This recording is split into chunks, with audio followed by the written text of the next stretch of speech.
జగన్ గారి వెనక వస్తున్న జన ప్రపంచంతో చాలామందిలో భయం పట్టుకుంది. ఇది వాస్తవం. చాలామంది భయపడుతున్నారు. భయపడినట్టుగానే వాళ్ళ వీడియోలు కూడా ఉంటున్నాయి. నేను ఎవరో సాదాసీదా మనుషుల గురించి మాట్లాడలేదండి. ఒక వర్గానికి సంబంధించిన మేధావి వర్గం ఏంటి, జగన్ గారు కూడా వస్తున్న జనం చూసి భయపడుతున్నారు. అందుకు తగ్గట్టుగానే రాజకీయ విశ్లేషకులు కావచ్చు, పండితులు కావచ్చు, రాజకీయ నాయకులు కావచ్చు, చర్చలు అయితే చేస్తున్నారు.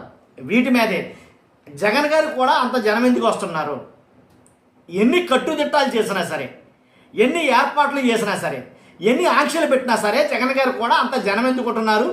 జగన్ గారికి ఏదైతే 40% ఓట్ షేర్ ఉందో అది ఆ 40% అలానే ఉందా, లేక 40% కాస్త 60%, 80%గా మారే అవకాశాలు ఉన్నాయా, లేదా మారిందా అనే డౌటు రాష్ట్రంలోని కొంతమంది ప్రధాన నాయకుల్లో వచ్చింది ఆల్రెడీ.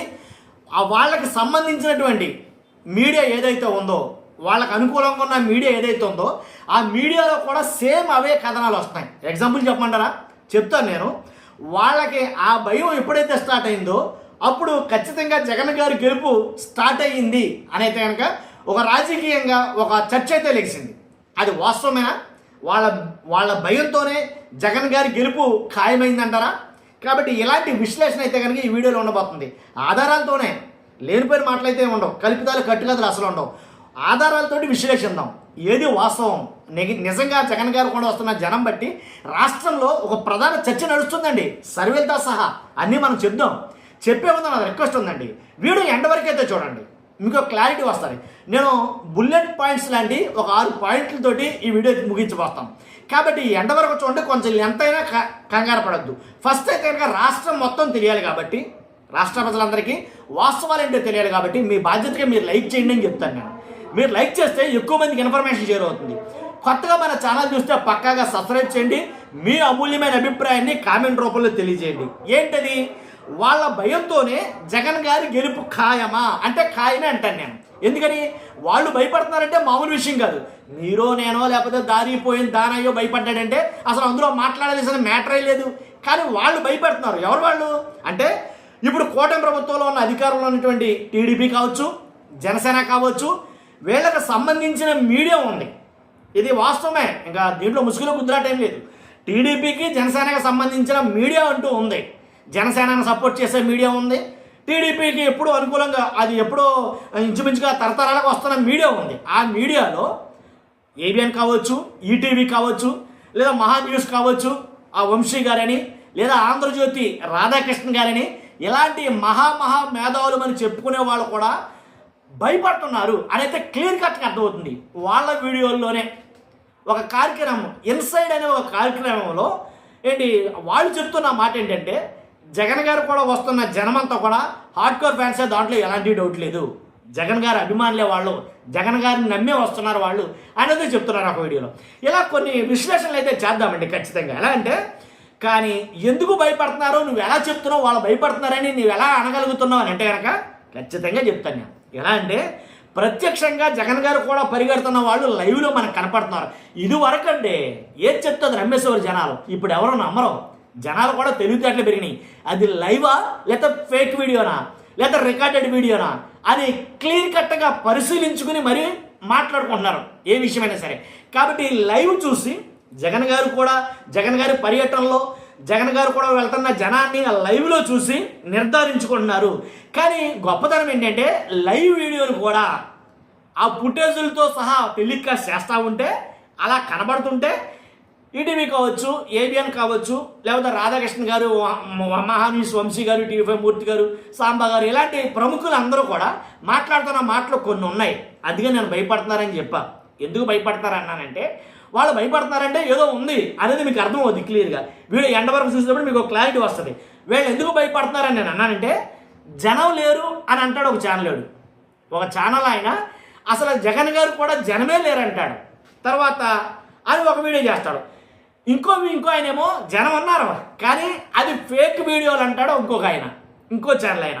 ఇంకో ఛానల్ చూస్తే అసలు ఫేక్ వీడియో కాదు, జనం కాదు, అది ఇంతకు ముందు పర్యటనకు వచ్చిన జనం. కొంతమంది మాట్లాడే మాటలు, ఇప్పుడు ఉన్న జనం ఇంతకు ముందు పర్యటనకు వచ్చిన జనం. ఆ పర్యటనకు వచ్చినప్పుడు ఆ పర్యటన నిమిత్తం వీడియోని ఇప్పుడు మనకు చూపిస్తున్నారు అంటాడు ఇంకొక ఆయన. అంటే అప్పుడు జనం ఉన్నారంటే ఇప్పుడు జనం ఉన్నట్టేగా. కాబట్టి అంటే ఒకటే సంఘటన, జగన్ గారు కూడా జనం, ఒకటే సంఘటన, కానీ వీళ్ళ మార్చి ఎందుకంత భయం, దేనికా కంగారు, దేనికా తడబాటు అని అంటే కనుక జగన్ గారు కూడా జనం వస్తున్నారు. ఏంటి పర్యటనకి జనం పెరుగుతున్నారు. తర్వాత జగన్ గారు కొంతమంది మాట్లాడుతున్నారు కొన్ని ఛానల్లో, జగన్ గారు బయటకు వస్తే విధ్వంసం అంట. అర్థమైందా? అంతేకాదు తొక్కిసలాట్లేనంట. ఏంటి జగన్ గారు బయటకు వస్తే అరాచకమేనంట. జగన్ గారు బయటకు వస్తే హోటళ్ళు కూడా ధ్వంసం చేసేస్తారంట. ఆర్థిక విధ్వంసం, ఆస్తులు నాశనం అయిపోతాయి. ఇలాంటి మాటలు. రీసెంట్గా మీకు ఒక బెస్ట్ ఎగ్జాంపుల్ ఏంటది, హోటల్ ఏదైతే సంఘటన ఉందో తొక్కేశారు, అయ్యబాబు ఇంకేముందన్నా హోటల్ తొక్కేశారు అన్నారు సార్. హోటల్ తొక్కినా సరే పర్వాలేదు, మా హోటల్కి ఏమీ కాలేదు, మాకు ఆర్థికంగా ఏం నష్టమేం జరగలేదు. కాబట్టి ఆయన మాకు జగన్ గారు మాకు ప్రాణంతో సమానం, ఎందుకంటే మాకు ఆయన ఇల్లు ఇచ్చాడు, స్థలాలు ఇచ్చాడు అని దండం పెట్టి చెప్పారు వాళ్ళు. ఓ పక్కన ఆ వాళ్ళకి సంబంధించిన టీడీపీకి అనుకూల సంబంధించినటువంటి మీడియా మొత్తం కోడై కూసింది. ఏమని గుర్తుందా మీకు? కాబట్టి ఇంకేముంది, ఇంకా ఆర్థిక విధ్వంసం జరిగిపోతుంది. ఓ పక్క నుంచి ఇంకో పక్క నుంచేమో జగన్ గారు ఏమో ఇలా ఆస్తులు నాశనం చేసుకుంటూ పోతున్నాడు, తొక్కుకుంటూ పోతున్నారు, ఏంటి దారంటే వచ్చేవాళ్ళు అందరినీ అనేది కనుక వాళ్ళు ఇష్టాసరంగా వీడియోలు చేసేసారు. మెయిన్ స్ట్రీమ్ ఛానల్ గురించి మాట్లాడుతున్నా, సోషల్ మీడియా గురించి అసలు మాట్లాడలేదు. అర్థమైందా? కాబట్టి అలా చేశారు. ఆవిడ మళ్ళీ వేరే వీడియో చేయడంతో ఎవరి కాళ్ళు ఏం చేయాలో అర్థం కాలేదు పరిస్థితి. తర్వాత ఇంకోటి ఏంటంటే ఇంకో రకమైనటువంటి వీడియో చేయడం మొదలుపెట్టారు. ఎవరో సాంబా గారు కావచ్చు, ఏబిఎన్ వెంకటకృష్ణ గారు కావచ్చు, ఎవరైనా మర్చిపోకూడదు, ప్రముఖులు వీళ్ళు మర్చిపోకూడదు. ఎందుకంటే వాళ్ళు చెప్తున్న మాట ఏంటంటే అసలు జనం ఉన్నారు కరెక్టే, జగన్ గారు కూడా బారులు దీని జనం వచ్చేస్తున్నారు, ఎలా వస్తారో తెలియట్లేదు, ఎటు నుంచి వస్తున్నారు అర్థం కావట్లేదు, జనాలు గుట్ల కింద వచ్చేస్తున్నారు. వాళ్ళు ఎవరో తెలుసా మీకు? ఒరిస్సా జనం. ఆయన చెప్తున్న మాటలు ఒరిస్సా నుంచి వచ్చిన జనం. అలాగే వాళ్ళందరూ కూడా 3 రోజుల కిందట దింపేస్తారంట జగన్ గారు పర్యటన. ఫర్ ఎగ్జాంపుల్ ఇదిగో ఆయన ప్యాలెస్ కాడి నుంచి లేదా ఆయన ఉండేటటువంటి చోటు నుంచి ఎక్కడికి కర్నూలుకి వెళ్ళాలి కాబట్టి ఇదిగో ఇక్కడెక్కడ హాల్ట్ ఉంటుంది, ఇక్కడ జంక్షన్లు ఉంటాయి, జంక్షన్ చోట మీరు అందరూ అక్కడ పోగోవండి అని ఒక ప్లానింగ్ ఉంటుంది, ఒక స్కెచ్ ఉంటుంది. దాని ప్రకారంగా 3 రోజుల కిందటే దిగిపోతారు జనం, దిగిపోయిన జనం వాళ్ళు వచ్చేస్తారు. ఇలాగ వీడియోలు మెయిన్ స్ట్రీమ్ ఛానల్లో ఎవడో తెంగర చేశాడంటే అనుకోవచ్చు, కాదు మెయిన్ స్ట్రీమ్ ఛానల్లో ఏంటి మాట్లాడుతున్న మాటలు ఇవి. దాన్ని బట్టి మీకు అర్థమైంది ఏంటి? భయం. అర్థమైందా మీకు? ఖచ్చితంగా. కాబట్టి ఇంకొక ఛానల్ వాళ్ళు చెప్తూ ఉంటారు, డబ్బులు ఇచ్చి తీసుకొస్తున్నారు జగన్ గారు కూడా ఉన్నటువంటి జనాన్ని, జగన్ వెనుకున్న జనాన్ని డబ్బులు ఇచ్చి తీసుకొస్తున్నారు అని అంటారు. డబ్బులు ఇవ్వాలి అంటే కనుక పర్యటనకి డబ్బులు ఇవ్వాలంటే కనుక ఏ ప్రాంతం ఎమ్మెల్యే డబ్బులు పెట్టుకోవాలనుకున్నా సరే, లేదా జగన్ గారే పెట్టుకోవాలన్నా సరే ఆస్తులు అమ్ముకోవాల్సిందే. 1000 మందికి అయితే 2000 మందికి డబ్బులు ఇస్తారండి, లేదా 10,000 మంది డబ్బులు ఇస్తారో, ఎన్ని వేల మందికి డబ్బులు ఇస్తారో పర్యటనకి. ఏదో ఒక సభ పెట్టారు, ఫర్ ఎగ్జాంపుల్ ఒక సభ, ఆ సభకు 10,000 మంది వచ్చారు, ఓకే.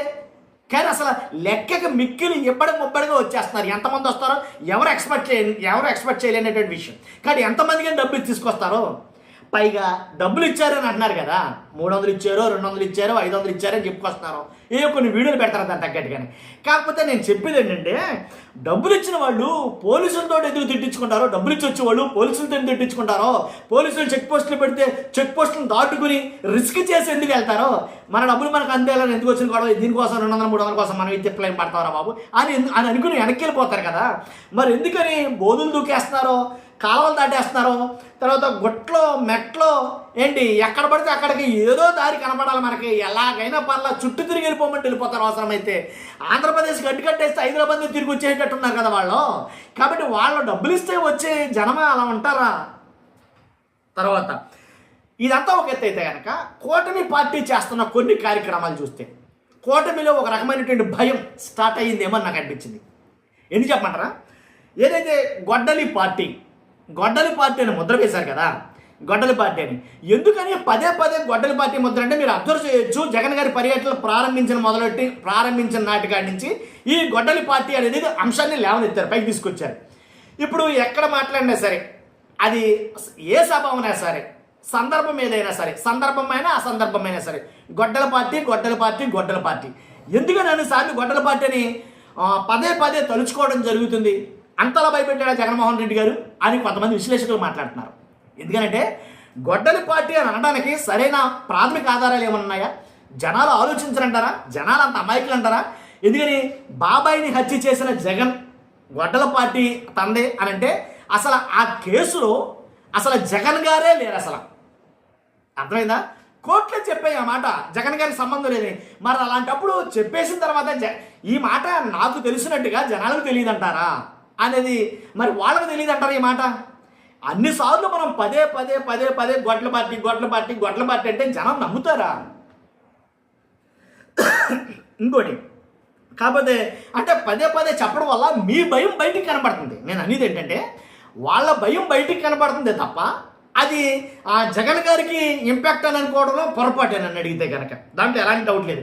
తర్వాత ఎక్కడ సభ పెట్టినా లేకపోతే ఏ సందర్భంలో అయినా సరే, ఏ మీటింగ్లో అయినా సరే, కూటమి ప్రభుత్వం అటు చంద్రబాబు నాయుడు గారు కావచ్చు, ఇటు పవన్ కళ్యాణ్ గారు కావచ్చు, అటు లోకేష్ గారు కావచ్చు, వీళ్ళలో మరి ముఖ్యంగా వాళ్ళు చేస్తున్న పని ఏంటంటే ఇదిగో మేము ఇది చేసాం అని చెప్పుకోవడంలా స్టార్టింగ్ నుంచి ఎండింగ్ వరకు జగన్ గారిని విమర్శించడం తప్ప ఈ 2 ఏళ్ల పరిపాలన కాలంలో ఎక్కువగా చూసుకుంటే ఏ ప్రదేశంలో అయినా, ఏ ప్రాంతంలో అయినా, ఏ సభలో అయినా జగన్ గారిని విమర్శించిందే కనపడతారు తప్ప ప్రారంభోత్సవ సభలకు వెళ్ళినా సరే, ప్రారంభోత్సవం చేతకి వెళ్ళేవారంటే ఆ ప్రాజెక్ట్ గురించో లేకపోతే ఆ స్ట్రక్చర్ గురించో దాని గురించో మాట్లాడటం మానేసి జగన్ గారిని విమర్శిస్తారు. మీరు అబ్జర్వ్ చేశారు లేదు? కాబట్టి చేసినవి చెప్పుకోవడానికి ఏమీ లేవా, లేకపోతే చెప్పుకోలేకనా, లేకపోతే ఆ భయం అలా ఉందా అనేది మాట్లాడుకోవాల్సి వస్తుంది. అనుమానాలు వస్తాయి లేనిపోయింది. అర్థమైందా మీకు? కాబట్టి నేను చెప్పిన ఏదైతే కొన్ని 6 పాయింట్స్ చెప్పానో 6 పాయింట్స్ మీకు అంగీకారంగా ఉన్నాయా లేదా, దీంట్లో వాస్తవం ఉందా లేదా, కాబట్టి అందుకే వాళ్ళు భయపడుతున్నారా లేదా, నేను ఏదైతే చెప్పానో సోషల్ మీడియా కాదు మెయిన్ స్ట్రీమ్ మీడియాలో భయం స్టార్ట్ అయిందా వాళ్ళకి లేదా, కాబట్టే జగన్ గారిని ఒక బూచిగా చూపించాలని నానా తంటాలు పడుతున్నారా లేదా, జగన్ గారి మీద వ్యతిరేకత ఉందని వ్యతిరేకించి జగన్ గారికి వ్యతిరేకంగా ఏంటి ఒక పని కట్టుకుని ఒక మూట కట్టుకుని కార్యక్రమాలు చేస్తున్నారా లేదా, మరి ఇవన్నీ దేనికి తార్కాణం అని అంటే కనుక ఖచ్చితంగా ఒక రకమైనటువంటి వాళ్ళకి ఒక భయం అనేది కలిగింది ఆ జనాన్ని చూసి మెయిన్. కాబట్టి ఇప్పుడే ఉంది స్వామి, అసలు పాదయాత్ర ప్రారంభం కాలేదు కదా, అప్పుడు ఉంటుంది కదా అసలైంది అని కొంతమంది మాట్లాడతారు. నిజంగా నాకు కూడా అలా అనిపించింది, ఓరు బాబు ఈ పర్యటనకి ఎలా అయితే పాదయాత్ర ఇంకా ఉండబోతుంది జగన్ గారిది అని. కాబట్టి ఈ విషయాల్లో మనం ఎక్కడ కూడా ఎవరికో ఫేవర్గా చెప్పాలని చెప్పాలా. మీరు స్టార్టింగ్ కానీ ఎండింగ్గా చూసుకోండి, మాట్లాడిన ప్రతి మాట వాస్తవం అయి ఉంటుంది. కాదని చెప్తే కనుక ఖచ్చితంగా కామెంట్ రూపంలో తెలియజేయండి. ఫస్ట్ లైక్ చేయండి. Thank you.